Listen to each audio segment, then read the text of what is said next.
In the last class, we looked at how to set up an NMR experiment, and we looked at the different sample preparation steps and how the sample should be prepared and what should be the typical concentration. So today we will continue with that, and we will see the different steps which we are required to set up an NMR experiment. So once you prepare a sample, once the sample is prepared, then we have to insert the sample in the magnet, and this is shown here in this slide. You can see that what typically is done is, the first you take the sample in a clean dry NMR tube, and this is shown on the right side. This is typically the picture of NMR tube. Here it consists of a 5 mm diameter glass tube, and this is 5 mm diameter. It can also be smaller, 3 mm, and depends on the spectrometer. The standard overall everywhere is basically using a 5 mm NMR tube, and the sample volume which is shown here, the sample is actually about 600 microliters. So this is the height of the sample volume. This is typically about 1 inch, 1.5 or 2 inches, not more than that, about 1.5. And so what is done is, this NMR tube is now taken and inserted into the magnet. So this is shown in the picture here. So this is the magnet, and the sample goes right at the top. So you have to put it in what is called a spinner. A spinner is something which holds the magnet, so holds the tube. So the tube is not directly put as such. We put it in a spinner, and the spinner along with that is inserted into the magnet at the top. And then once the sample is inserted and it is sitting inside, so typically the sample will come all the way down here, somewhere at the center of the magnet, that is the probe. So we are looking in the middle of the magnet is, remember, wide is a bore, is an open bore, and that is where we put the probe, and the sample goes and sit inside the probe, and then it goes somewhere in the middle of the magnet. So then after the sample is put, the temperature of the system is set to the desired value. So this is, the temperature is typically controlled in NMR by air. So what is done is, let us say you want to set a temperature to 25 degrees Celsius. You pass cool air. So the air will be cooler than 25, it will be about 15 to 20 degrees, and this cooling is done by like a refrigerator which is kept down on the floor, and the cool air is then heated to the desired value.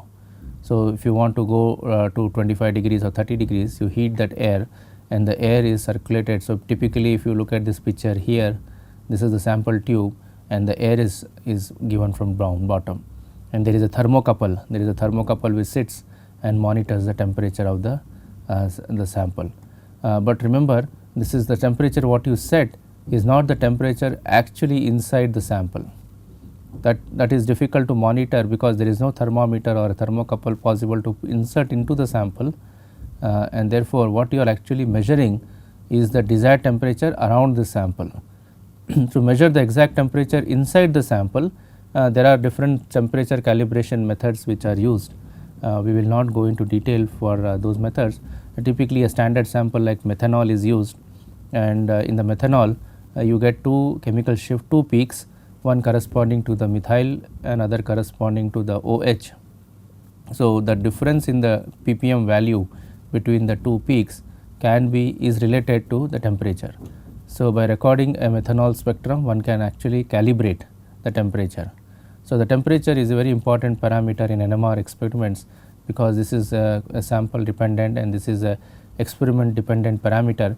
So one has to make sure that the temperature what you need is actually what is inside the sample.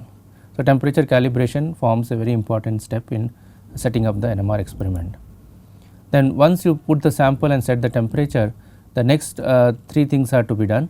One is what is called locking, and locking is something which we saw in the last class, and where we said that you need to monitor the deuterium frequency. The reason being that the magnet continuously drifts. We use the word drift, which means the magnetic field is lost, and because of this drift we have to correct it so that it does not affect the spectrum, and that correction is carried out by a small current which is applied in a coil, which corrects the current adds to the frequency, and the amount of frequency to be added is based on the deuterium signal, and this is silently carried out in the background, and we will never come to know that there is a deuterium spectrum being required but it is definitely required for locking, and therefore your solvent or sample should have a small amount of deuterium. Typically the amount of deuterium is used is about 5% if the solvent is protonated. But you can also use deuterated solvents like CdCl3, CD3OD and deuterated water D2O, where you do not have to add, I mean the deuterium is already present in the solvent. But in case you are working with protonated solvents such as H2O, there you have to add a small percentage of deuterium for locking. So, once the locking is done, as it is said here, is mostly automated, and then you go to the next part where you actually shim the magnet. The shim, basically the word has a historical origin. It basically means that you want to homogenize the magnets, homogenize the magnetic field across the sample. So, if you look at this picture again here of the NMR tube, typically what happens is this is the sample, but all the molecules of this sample do not experience the same magnetic field. That is because the magnetic field may not be homogeneous or same across the whole sample. So, to homogenize, to equalize that magnetic field across the whole sample, we need to do this process called shimming. So, we have seen this in the previous class where we saw that what homogeneity, how it is equalized, how it results in a very sharp line. So, the sharper the line, the more is the resolution in NMR. So, one of the main requirement in NMR is the line should not be broad. So, and why it is broad? Many a times it is broad because the magnetic field B0 is not homogeneous, and therefore one has to do shimming. So, shimming again in today's spectrometers is done primarily in a very automated manner. So, this is simple command based operation, and within few minutes. So, this operation takes about few seconds, this operation takes another minute. So, within very quickly you can shim and tune lock the system. The next important thing is to tune the spectrometer to this frequency. So, this is something analogous to what I was telling the other day, that suppose you want to tune a radio. So, if you are listening to a radio and you have different FM channels and you want to tune to a particular channel which of your interest. So, you turn the knob and the knob basically tunes the frequency for a best reception to the frequency which you desire. So, if you slightly turn the knob more or less, you will see the blurring of the sound. So, only at the exact frequency of the radio channel we get the best reception and audio quality. The same thing is applicable to NMR, that at the best frequency what NMR, the frequency of a spectrometer, you have to tune exactly to the frequency so that the maximum signal to noise you can obtain, the maximum signal can be obtained. Otherwise, the signal to noise deteriorates very rapidly. So, tuning is again a very important, similar to what is done in locking and shimming. Nowadays, this is also automated. So, this whole operation of locking, shimming, tuning typically takes about 5 minutes to 10 minutes, and after you put the sample, within that period of time the sample is now stabilized to the temperature, and we are ready to go to the next step, that is recording the spectrum. So, the first thing, so when you want to record a spectrum, so remember in NMR proton, typically the scale for many molecules, almost all the molecules, you will see that the chemical shifts always will come somewhere between 0 ppm to around 10 ppm. So, this is typically the range for all the many molecules in chemistry and biology. So, what is done is you have to set what is called a center frequency. So, the offset. So, this is a technical jargon which is used in NMR for recording a NMR spectrum. So, we say that what is the offset value. So, the offset value basically represents the center of the spectrum. So, it is a very simple idea, the center is around 5 ppm. So, what typically is done practically is that we take the water, suppose let us say you are recording a sample in D2O or H2O, then the H2O signal comes somewhere around 4.7 at room temperature. So, you take that as a center. So, center is taken as a water frequency, but if you are doing it in some other solvent like in CdCl3 which is shown here, in that case you take the center to be around 5 ppm. So, once the center is set to 5 ppm, you roughly set the whole spectral width. So, this is what you have to do the next, the spectral width, there is a range of chemical shift. So, here is about 1 to 10 ppm. So, what you can do is take the center as 5 ppm and then take the range of chemical shifts as 10 ppm, and then you can record the spectrum. So, typically for a small molecule like this, you will see the different peaks. and we will see later how do we interpret this peak pattern, but this is just to get you an idea that the peaks come somewhere like this. And if you go to a little larger molecules like biomolecules, proteins, it is more complicated looking, but again you see here the peaks are typically coming somewhere between 0 to 10. A slightly side deviations will be there, but more or less the range is 10. So, in the beginning when you do not know the chemical shift range, the spectral width of your sample, you can choose about 15 ppm. So, 15 ppm will cover surely the full range normally observed in molecules, and then once you have recorded data with 15 ppm, you can shorten the spectral width to your desired value and avoid the extra regions where there is noise. So, this is how typically the spectrum is recorded, and one of the major things in NMR is what is called solvent separation. When we go to the advanced the applications of NMR in this course, we will see how what are the different techniques for solvent separation, and this is a very important area of research. Many papers are published in literature for achieving a good solvent separation. Now, the question is, why do we need solvent separation? You can consider this in the following way. Suppose let us say you have a water sample, ignore for the moment that we have deuterated chloroform. Let us say you have a sample dissolved in water, H2O. Now, what is the concentration of H2O? Concentration of H2O, remember, is 55 molar. That means, if you take a glass of water, you are having 55 moles of the protein in 1 liter. That is 55 moles of the water in 1 liter. So, water has a concentration of 55 molar, but typically the concentration of our sample, the compound we take, is about the order of millimolar. You may take, let us say, 10 milligram, 20 milligram in dissolved in half an ml, 500 microliters, and that too, if you calculate, you may get around typically about a millimolar, or let us say 5 millimolar. So, now if you compare 5 millimolar with 55 molar, there is a factor of 10 to the power 5 difference. That means, the water is 10 to the power 5 1 lakh times stronger compared to the signal of their compound. So, this is called a dynamic range problem. So, dynamic range problems means that you have a huge range of concentration in your sample. One molecule, which is your compound, has having a concentration of, let us say, 5 millimolar, but in the same NMR tube you have water which is sitting at the concentration of 55 molar, which is 10 to the power 5 times. So, when you have this kind of a huge difference, NMR spectrometer cannot work properly. It fails to record a good signal spectrum for your sample if the solvent is at a huge concentration.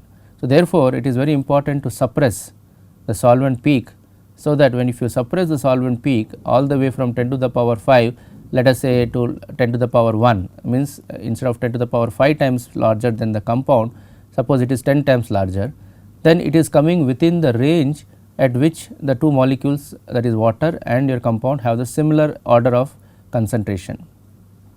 Okay. So, it is never possible to suppress a solvent 100%, that is for practical reasons which we will see in the advanced part, but it is not possible to suppress water 100% completely.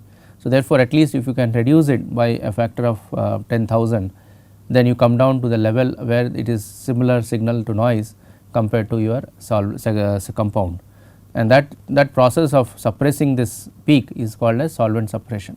And there are, as I said, there are varieties of methods available in literature to suppress the solvent, and we will see some of them as we move along. So, once the solvent suppression is taken place, the next step is to calibrate the pulse width. Typically what happens is we actually do the solvent suppression after doing the pulse width calibration. So, what is a pulse width calibration, which is shown here? So, what we are trying to do is, remember I showed you a pulse sequence of our 1D experiment. 1D experiment consists of a single pulse and which is typically microseconds, and then immediately after the pulse you start recording or acquiring or physically detecting the signal, and that is called a FID. So, this pulse which generates the FID has to be well calibrated, and when we say calibration, what it means, it should be a 90-degree pulse. So, if you remember back the picture, remember a 90-degree pulse brings a magnetization from this z axis. If you apply, let us say, along x axis, suppose this pulse is applied, let us say, along x axis, then it will come to y axis. This red color vector will rotate by 90 degrees and it will come to the y. If you apply along y axis the pulse, it will go to the x axis. So, it will always go to the perpendicular to where the pulse is applied. So, let us assume that let us say this pulse is applied along x direction. So, we apply this pulse. Remember, pulse is nothing but a magnetic field, a second magnetic field which is applied perpendicular to the main magnetic field. So, main magnetic field is in this direction and we are applying a perpendicular magnetic field which is much smaller. It is a very small magnetic field of the order of kilohertz compared to what you get here, this is megahertz. So, this kilohertz magnetic field we apply perpendicular, the magnetization will rotate and will come to this direction by 90 degrees. Now, when it comes to the 90 degrees and suppose you keep a detector here where the arrow is pointing now, at that point the signal will be maximum, because the detector will get the maximum vector signal pointing towards in that direction. Okay. So, therefore, it is important to calibrate the pulse width, that is how long does the pulse take to bring the magnetization from z axis to this y axis by 90 degrees. So, the pulse width means how long does the pulse take to bring the magnetization from z axis by 90 degrees to y axis. So, that is very important, because if I do not calibrate this properly, suppose let us say it is not 90 degree, I make it 70 degrees, and in that case this red color magnetization would not have come 100%, it would have been sitting somewhere in this direction, and then the component of that along this direction is what will be detected, because detector, remember, only detects what is coming in this line, it does not look at any other direction. So, if the component of this vector along this line is reduced, then your signal will be reduced. Okay. So, therefore, it is important to determine 90 degree, and that is practically what is done, that instead of recording a 90 degree we measure a 360 degree. So, if you look at this here picture, if I record a 90 degree, the magnetization comes here, which is a maximum positive signal which I mentioned. Now, but if you do a 360 degree rotation, the whole magnetization has come back full circle and is back to z axis. So, obviously, you do not expect any signal at after a 360 degree pulse. Why? Because the signal is exactly along z back to z, and therefore, its component along the y where the detector is kept is 0. So, a simple component analysis, if you look at the component of this is 0, therefore, the signal is 0 along this axis and the detector cannot detect any signal. So, by recording the signal at different angles, I can figure out I get the maximum signal and where I get the minimum signal, and that will give me the two different values, and I can figure out the exact 90 degree pulse value from this exercise. So, this exercise is done for every sample whenever you put it in the magnet. Again, this is done nowadays in an automated manner, therefore, it takes about 5 minutes to calibrate, to find out the exact 90 degree pulse. So, we can go on to the, this is what is shown here, how it is recorded. So, typically what is done is that to calibrate a 360 degree pulse, we go like this, we start from 0 degrees, go to 90 degrees, go to again 180 degrees is 0, okay. And then if you look back in this slide, see, remember 0 is there is no signal at 0 because the component along y is 0. Then if you do 90 degrees, it is maximum. If I go to 180 degrees, it is again 0, because 180 degrees is perpendicular, is exactly perpendicular to this y axis. So, again the detectors cannot receive any signal because the component of this vector along this direction is 0. Then it goes to 270 degrees, which is here, and then 270 degrees again it is perpendicular to y, you will not get, but if it is detector is along it goes from here to here. So, first 90 degree comes here, then 180 is here, then it goes back to 270, which is in the opposite direction. So, when the signal, when the vector, this red color vector is sitting in this direction along this minus y, then the signal is negative, because the detector is, remember, along this line. So, anything which comes along this line, it can detect as a signal. So, whatever the component is along this side will be negative.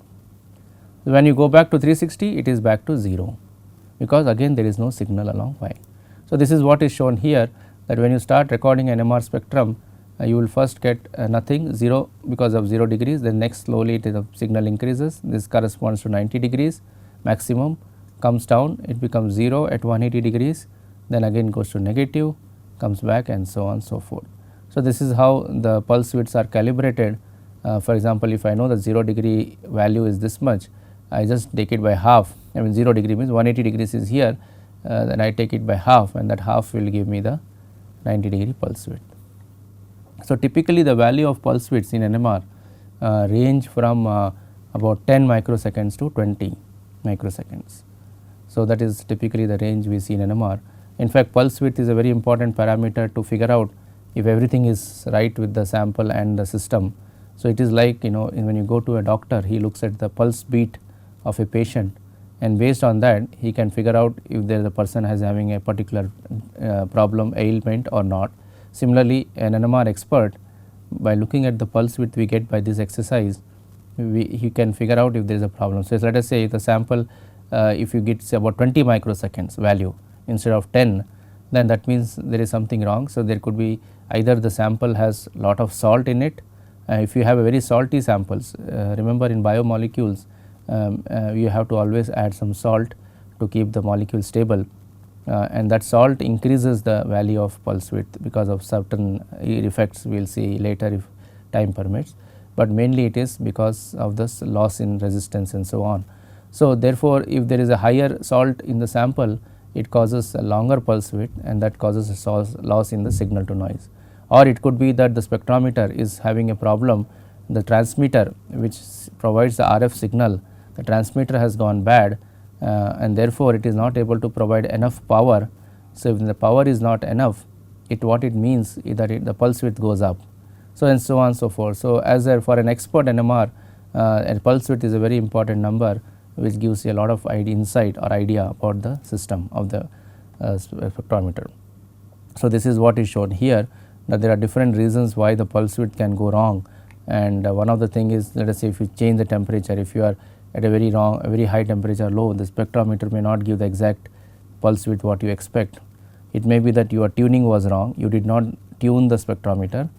So, remember in the beginning I said this is an automated step, but sometimes one may forget to tune the spectrometer, and that will be reflected in the pulse width of the sample. It could be that the salt, it has a lot of salt is there in the sample, and that can cause an increase in the pulse width. Or finally, as I was saying, that it could be a hardware problem, that the transmitters or amplifier are not able to provide the enough power to the system to get a very accurate pulse width value. So, these are the different reasons why the pulse widths can go wrong. So, once the pulse width is set properly, the next step is the set up what is called as a spectral width. So, these are the parameters. So, we are going basically through this exercise because the idea is that when you record an NMR spectrum, one should be aware of what are the different parameters which one should use, because many a times what happens is that it is all automatically set, and the users or the students do not get an idea about what is happening behind the screen.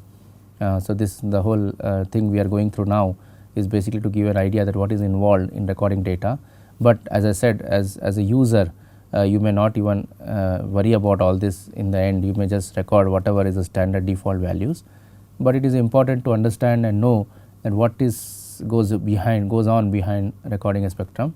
So, the next parameter we come to this is spectral width. Spectral width is basically the range of chemical shifts where you expect to see your peaks. For example, as I said, in a molecule typically we expect somewhere between 0 to 10 ppm.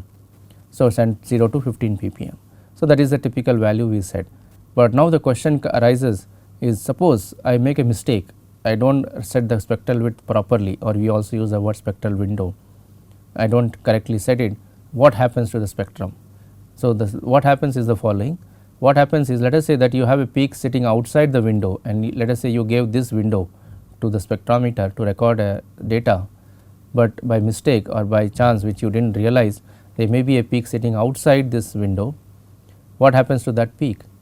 Typically what happens is, if it is too much away from this window, it is simply cut out by electronic devices called filters. The filters will just set up a range that will chop any signal out of this on this side. So, what happens is, most of the time you will just not see this peak at all. But in NMR there is a fundamental thing what happens sometimes, you will see this more in 2D NMR, that if you do not set the spectral width correctly, this peak which was expected to be seen outside this window comes and appears in the spectrum at this position.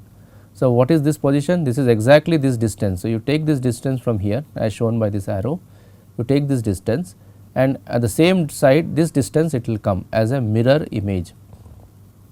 So, this is like a reflection, and this point, this is called aliasing. This is a very standard terminology used in signal processing. It says the signal is got aliased, or in other words we use the word folded. It is like folding. So, imagine that, let us say you fold around this axis, this is a mirror image, these peaks will come here. So, you may see a very spurious peak here, and you will not know whether that is coming from the actual sample or is it a folded peak. So, that you will only come to know if you open the spectral width. So, let us say you expand the spectral width to now include this peak, then this peak will disappear and the actual peak at the real position will appear. So, one of the ways to find out if the peak has got folded or not, or aliased or not, is to expand the spectral width. So, this is what typically we do. We start from a very large spectral window in the beginning and just scan the region where the peak should come, and then a second time we record again the data, but with a shorter spectral width which will exactly cover all the peaks. So, the first step is done to get the idea about where the peaks are there, and after that a second experiment is repeated with everything the same sample, all the same setup, except that the spectral width is then narrowed down to the range which you need for actual data. So, therefore, if you forget to do this expanded spectral width, if you end up folding a peak, that peak will appear in this side. So, this is called aliasing. So, commonly, in fact, in multi-dimensional NMR, when we see in 2D NMR, we purposely have to do this sometimes, because reducing a spectral width helps you to save time, and thus those details we will see that later. But the spectral width, and then when you deliberately reduce the spectral width and you miss a peak, that peak does not go away, it comes back, but it comes back in a aliased manner, and there are different ways to figure out whether this particular peak is aliased or not. So, it does not matter so much if it is folded, provided you know that it is folded. So, as long as you know that this is a folded peak, you do not care, because you can calculate the real value by simply looking the distance from here and taking it on this side. So, that will be the chemical shift actual value. So, this is the problem when you do not set the spectral width correctly. Another next important parameter to set up in a 1D NMR experiment is what is called relaxation delay. So, if you can recollect, in the last class we showed you the pulse sequence. A pulse sequence is basically a diagram, a picture of how the different pulses are executed in an NMR experiment, and one of the first it consists of, pulse sequence basically consists of pulses and delays. So, RF pulses and delays. So, the first delay is called relaxation delay. It is just simply a delay where nothing happens, it is just a spectrometer is sitting silent during this portion of time. And what is this period? Reason why is it required? This is required, remember, to sufficiently bring the magnetization back to equilibrium, because when we apply this pulse, the FID is like this and the signal has come to the XY plane. During this period, the signal has come from Z axis to the X or Y axis. So, after this period is over, if I want to repeat this, if I want to repeat this whole process, I cannot start from here, because the signal is lying along X and Y axis. I have to allow sufficient time for the whole signal to come back to the Z axis before I apply a pulse. So, to allow that duration for the whole for the magnetization to come back to Z axis, we take the sequence to this period, means we give a delay between the next pulse. So, the delay is applied between two pulses. After the detection is over, we use the word relaxation delay. So, relaxation delay is now typically as a ideally is something like 5 times the T1 value. So, T1 value is something which you may not know a priori of your sample, but if you have a rough idea, if you know the molecule size and so on, which is shown here, we will see this part again later when we go to the relaxation topic, but T1 value can be roughly estimated for a given molecule based on the size and temperature. So, based on that value you have to multiply it by 5 times, and that is the value ideally, remember the word ideally, it is required. but practically that becomes not a very good solution, because let us say the T1 of your sample is 10 seconds. So, 10 times 5 is 50 seconds, that is 1 minute. So, the 1 minute of a delay is too long, because let us say you want to repeat this cycle 1000 times, because your sample may be having a very low concentration.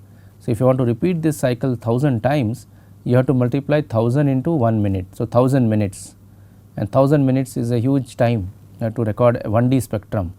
So, therefore, what typically is done is that you do not take 5 times, roughly you take about 1.5 times or 1.25 times T1.